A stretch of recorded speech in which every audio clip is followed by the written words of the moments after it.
There may be a little bit of a surprise at point guard for the Auburn basketball team.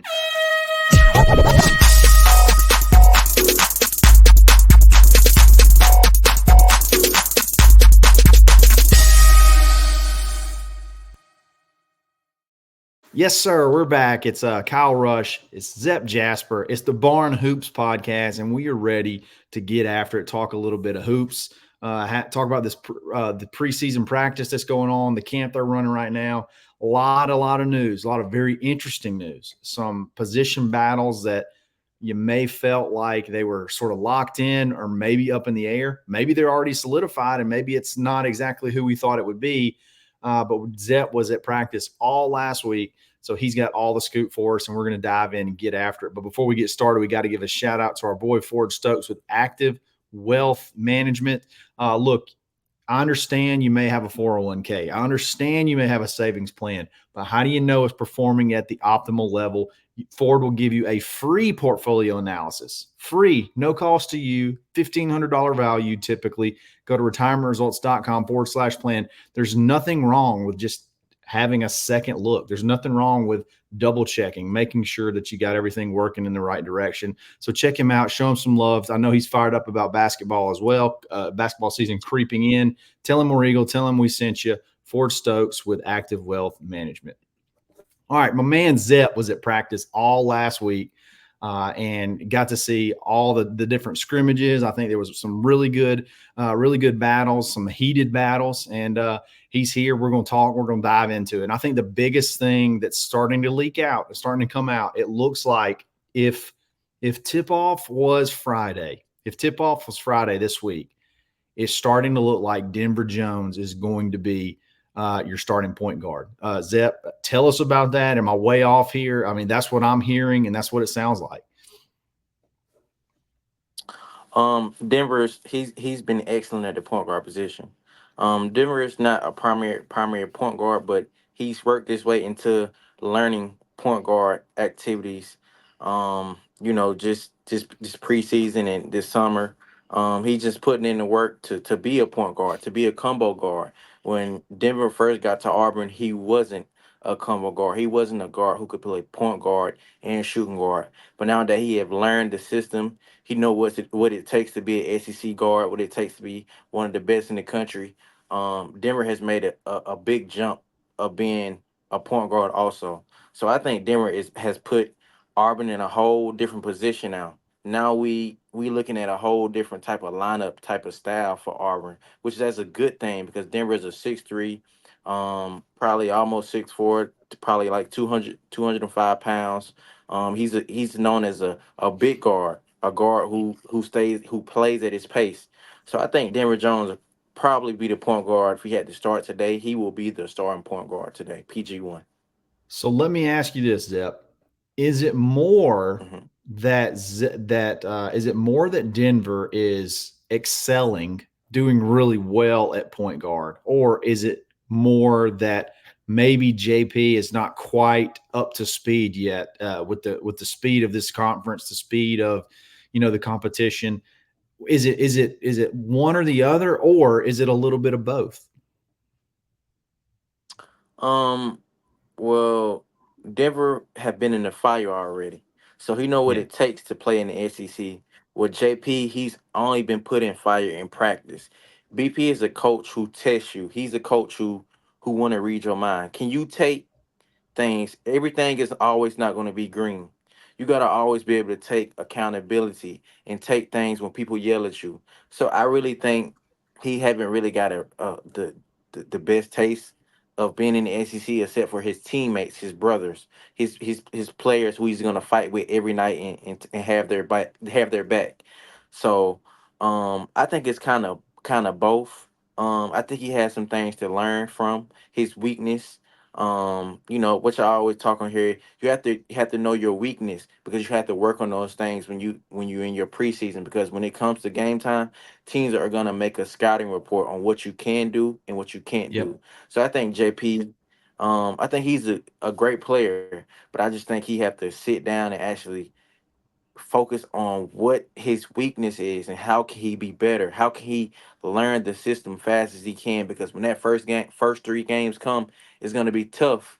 It's going to be a fire that you can't put out because these guys are going to be super good. These teams are tournament teams, so you have to be able to know what you're doing. And Auburn only have one true point guard.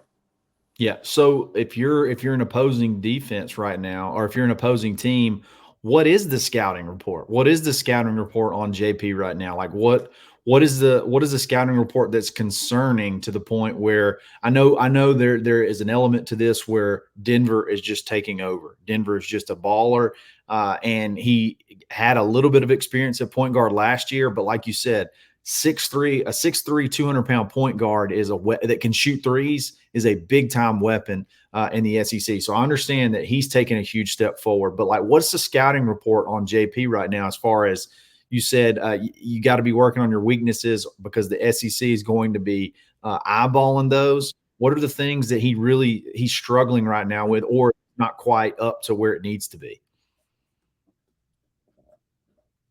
Well, I just think the physicality.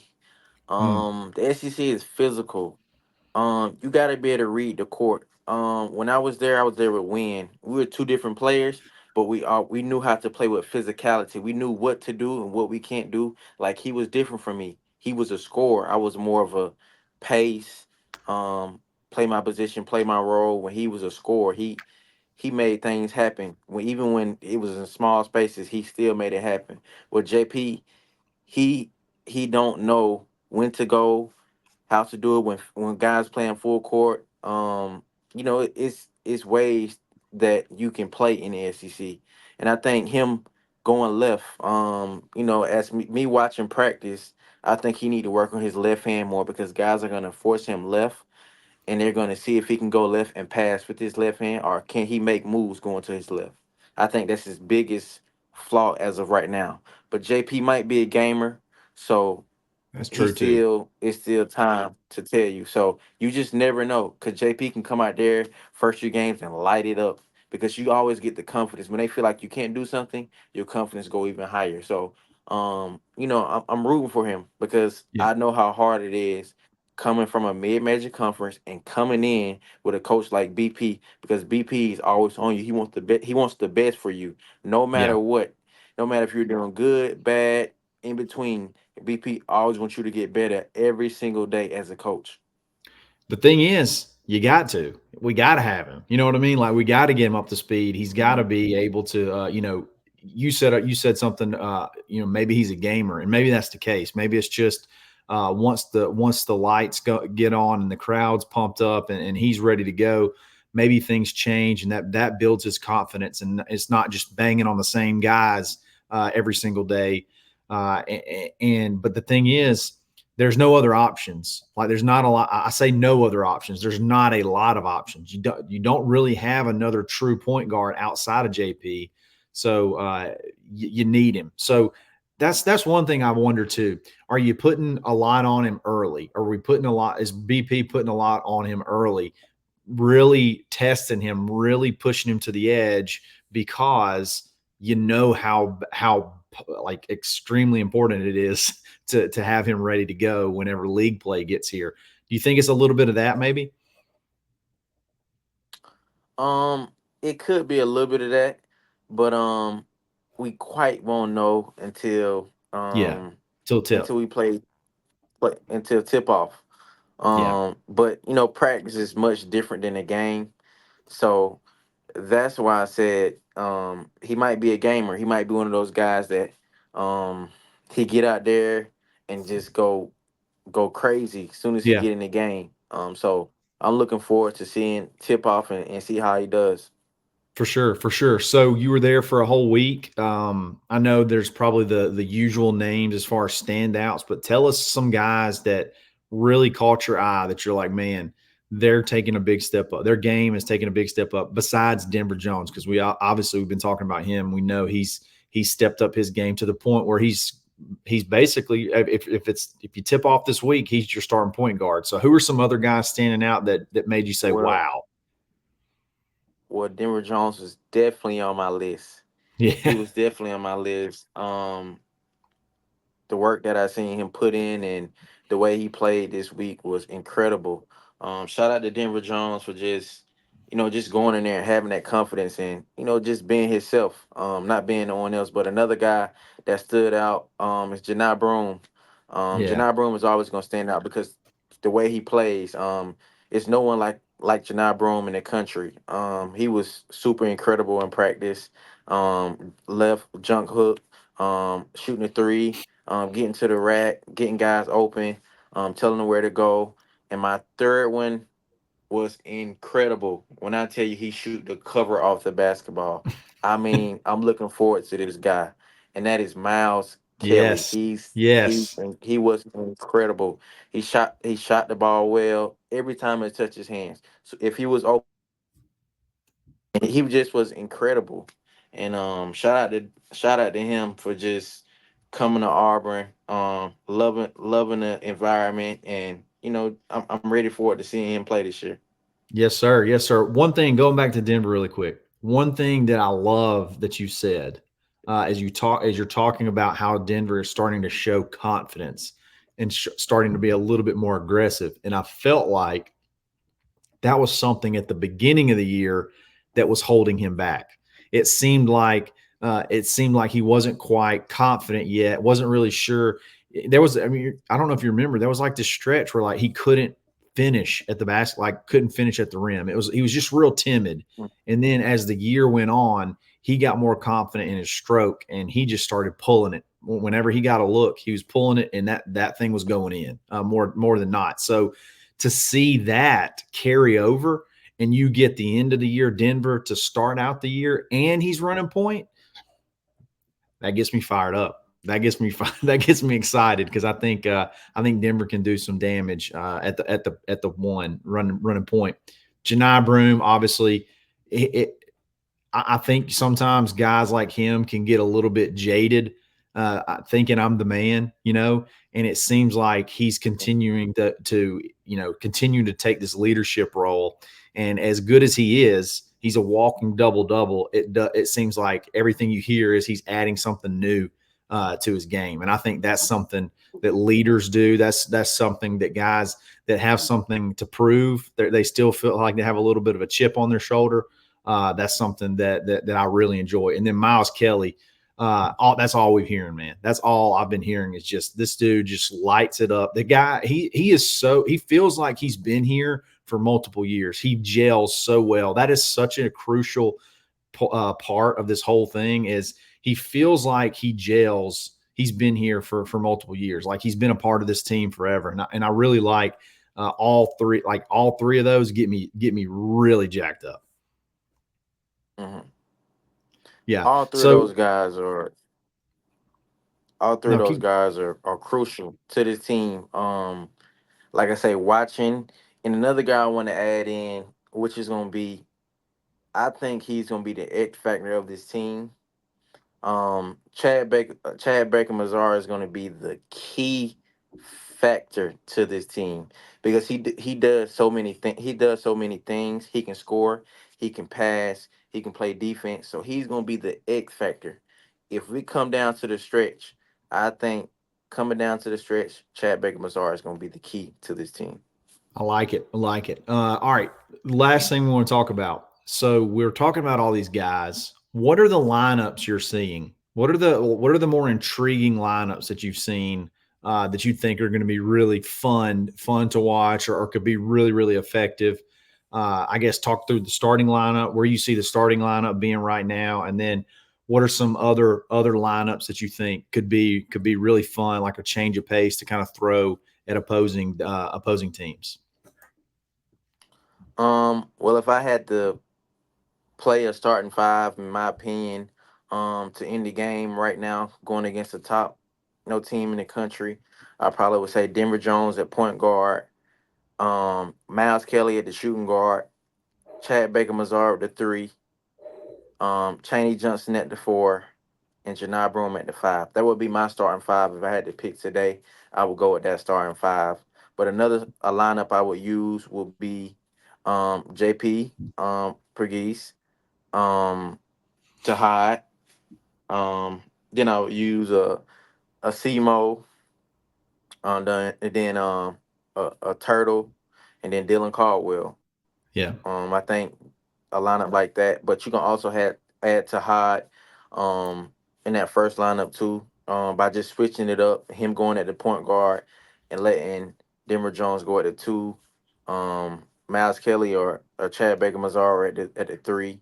Um, also playing small ball, putting Chad Baker Mazar at the four, he just give that's you a what. different swag. He give you a different demeanor. You can try things this year because, as long as you open up the floor, the better the team is. The more defense the other team have to play. So I think we can fiddle around with all type of different lineups.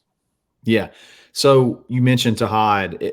Is he getting a little bit? Is he getting some looks at the point guard? Is he mainly kind of sticking at shooting guard? He's getting a little bit of looks because being a two guard at Auburn, you always have to know the two and the one. So I think, Yeah. sometimes he's gonna play point guard, but if I had to choose, he probably stay at the two for now because he's primarily a two guard right now.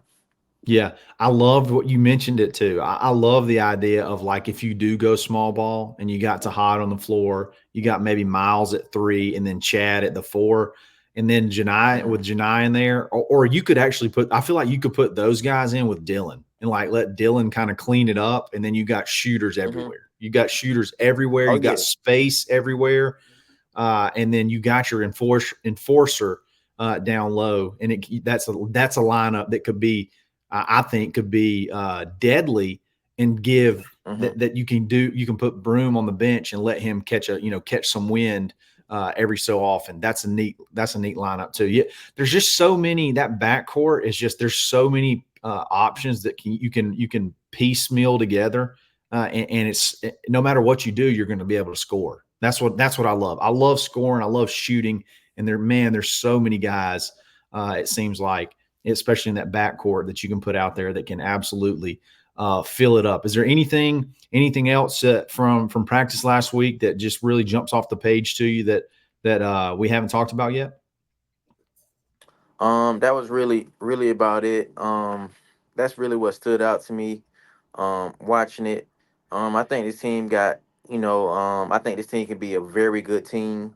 I just think when they play a good team, I think that's when they're gonna get all their confidence. I think if they get a little physical and play a little bit more together, as brothers and get the feel for just, Yeah. gelling, with this being a new season, I think they're gonna see early on what type of team are they. Are they a pushover team? Are they a physical team? Or are they a steady team? So we will see the first 5 games. We'll know what type of team Auburn is. Hey, let me tell you something. They better be ready because this schedule ain't gonna let up. From the first tip to the end, this schedule's not letting up. So I dig it, man. I love the practice insight. I love all the nuggets that we got on the roster and things like that. I think it's very interesting. I know some people might be a little bit concerned about the Denver Jones deal playing point guard and JP maybe not quite there yet as far as where he needs to be, but at the same time, you got to give it to Denver too for just going out and maybe at least up until this point, taking that job, saying, "Hey, I'll step in, I'll take the job and running with it." So I dig it, man. We're going to get back later this week. Maybe we'll have some recruit. I know we got some recruiting stuff that's been going on. We've had some big visits. Things are starting to dwindle down. You got an early signing period coming up in November, and that's not very far away. So I know we got one guy committed. I know we're looking at least one or two more, hopefully in the near future, and then hopefully there's some big game hunting going out there. Maybe talking about a little Bryson Tiller later down the road after he gets finished with his visit. So we'll talk about that. Zep, tell them how they can find you, love you, and support you. You can find me on Twitter at RIP_QUAN5, Instagram at RIP_QUAN12. That's it, man. And we'll be back again later this week. It's another episode of the Barn Hoops Podcast.